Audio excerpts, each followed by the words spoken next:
Question for my fellow fantasy readers. I've noticed a bit of a trend recently in publishing.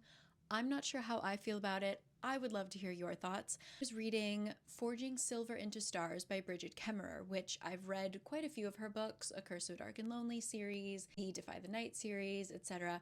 And I went into this book pretty excited to start a new series by her when I realized it is a continuation of A Curse So Dark and Lonely. It wasn't, as far as I know, it wasn't marketed as such, but could not really understand or get the full emotional impact of this story without having read A Curse So Dark and Lonely. And if you know me, you know my memory is not that great. I read that series years ago.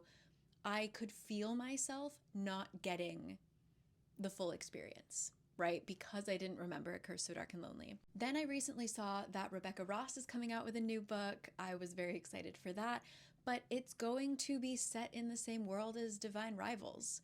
And I personally didn't really like Ruthless Vows, so I'm not incredibly excited to go back into that world.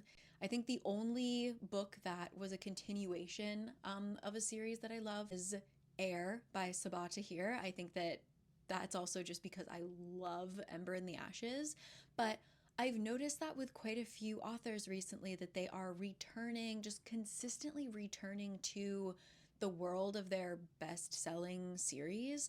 And I'm wondering if that is like a push from publishing. How do you feel about it as a reader? Like I said, I'm not sure. I love it for Air.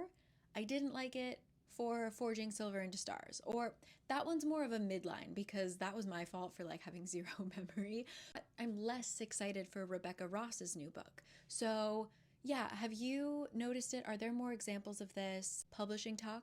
Do you have any insight? Yeah, let me know what you think.